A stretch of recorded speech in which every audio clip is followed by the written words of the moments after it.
There's nothing progressive about racism.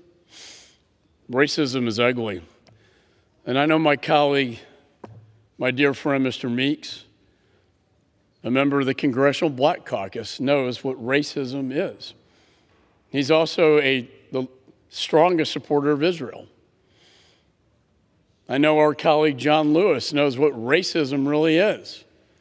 And racism is ugly. Israel is not a racist state. My father was a bombardier in a B-17. He bombed the Nazis. Why were we at war with Adolf Hitler and the Nazis? For many reasons, but fundamentally because of their values. They were anti-Semitic. The Holocaust.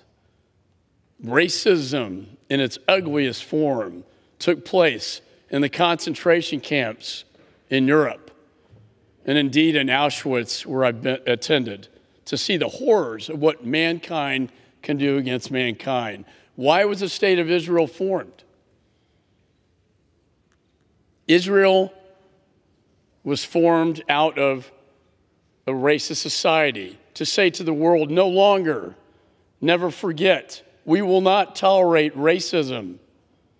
And 75 years later, we stand here in this body celebrating this democratic state in the Middle East that was formed because of persecution and because of racism. We do not stand for racism. Anyone in this chamber should stand for racism. And we cannot call Israel, which was formed as a result of racism and anti-Semitism and hatred, to call that very country a racist state is repugnant to all of our values. I think everyone in this chamber should vote yes. Because, as my dear friend across the aisle knows, racism and anti-Semitism have no place. No place. Not only in this chamber, but not in America, and not anywhere in the world, and where we see it, we denounce it in its most ugliest form. So this is a call to action, to defend her, to defend the nation that was created by primarily the United States and our allies as a result of the hatred that we saw come out of Nazi Germany.